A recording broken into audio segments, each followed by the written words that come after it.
ఒకప్పుడు దూరంగా ఒక ప్రశాంతమైన గ్రామం ఉండేది.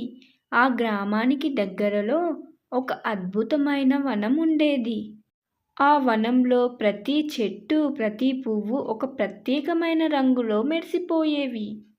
కానీ ఈ వనంలో ఒక రహస్యం దాగి ఉంది.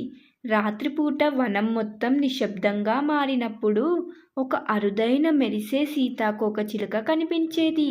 ఆ సీతాకోకచిలుకకు ఒక అద్భుతమైన శక్తి ఉంది.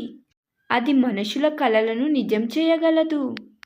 ఆ గ్రామంలో అరుణ్ అనే ఒక చిన్న పిల్లవాడు ఉండేవాడు. వాడు ఎప్పుడూ తన అమ్మమ్మ చెప్పే అద్భుతమైన కథలను వింటూ ఉండేవాడు.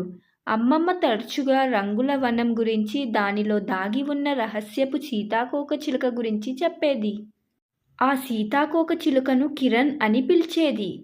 ఒకరోజు అరుణ్ వనంలో ఆడుకుంటున్నప్పుడు ఒక చిన్న దెబ్బతిన్న రెక్కలున్న సీతాకోకచిలుకను చూశాడు. అది మామూలు సీతాకోకచిలుకలా లేదు. దాని రెక్కలు మెరుస్తూ రంగులు మారుతూ ఉన్నాయి. అరుణ్కు అది కిరణ్ అని అనిపించింది. వాడు వెంటనే దానిని జాగ్రత్తగా ఇంటికి తీసుకువెళ్ళి అమ్మమ్మకు చూపించాడు. అమ్మమ్మ కిరణ్ రెక్కలను నయం చేయడానికి సహాయం చేసింది. అరుణ్ రోజు కిరణ్ను చూసుకున్నాడు. దానికి తేనె మరియు పండ్లను ఇచ్చాడు. కిరణ్కు బలం రాగానే దాని రెక్కలు మరింత మెరిసిపోయాయి. ఒకరోజు రాత్రి అరుణ్ నిద్రపోతున్నప్పుడు కిరణ్ అతని గదిలోకి వచ్చింది. అది తన మాయాజాల రెక్కలను విప్పుతూ అరుణ్ కలలను నిజం చేయగలనని సైగ చేసింది. అరుణ్ ముందుగా తన గ్రామానికి మంచినీటిని అందించాలని కోరాడు. ఎందుకంటే వేసవిలో నీటి కొరత ఎక్కువగా ఉండేది. కిరణ్ తన రెక్కలను విదిలించింది. మరుసటి రోజున ఉదయం గ్రామం పక్కనే ఒక స్వచ్ఛమైన నీటి ఊట కనిపించింది. అందరూ ఆశ్చర్యపోయారు, సంతోషించారు.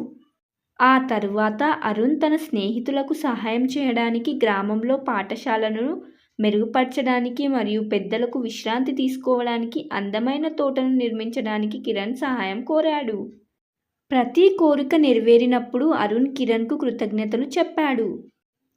కానీ అరుణ్ ఒక ముఖ్యమైన పాఠాన్ని నేర్చుకున్నాడు. కిరణ్ అన్ని కలలను నిజం చేయగలదు, కానీ నిజమైన ఆనందం తన చేతులతో కష్టపడి సాధించినప్పుడే వస్తుందని అర్థం చేసుకున్నాడు. అతను గ్రామంలోని ప్రజలతో కలిసి పనిచేయడం ప్రారంభించాడు. వారు నీటి ఊటను నిర్వహించారు, పాఠశాలను అందంగా మార్చారు మరియు తోటను జాగ్రత్తగా చూసుకున్నారు. కిరణ్ పని పూర్తయింది. ఒకరోజు రాత్రి అరుణ్ నిద్రపోతున్నప్పుడు కిరణ్ అతని గదిలోకి వచ్చింది. అది కృతజ్ఞతగా అతని తలను తాకి ఆకాశంలోకి ఎగిరిపోయింది. అది మాయమైనప్పటికీ కిరణ్ ఇచ్చిన బహుమతులు, నీరు, జ్ఞానం, అందం గ్రామంలో శాశ్వతంగా నిలిచిపోయాయి. మోరల్ ఆఫ్ ద స్టోరీ: నిజమైన మాయాజాలం మన లోపల ఉంది. మనం ఒకరికొకరు సహాయం చేసుకోవడానికి, మన లక్ష్యాలను సాధించడానికి కష్టపడడానికి సిద్ధంగా ఉన్నప్పుడు మన కలలు నిజమవుతాయి.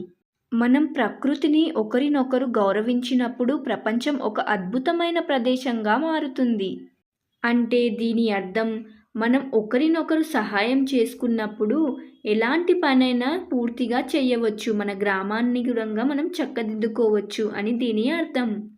ఈ వీడియో కనుక మీకు నచ్చినట్లయితే లైక్ చేయండి, షేర్ చేయండి, కామెంట్ చేయండి. సబ్స్క్రైబ్ చేయడం మాత్రం మర్చిపోకండి.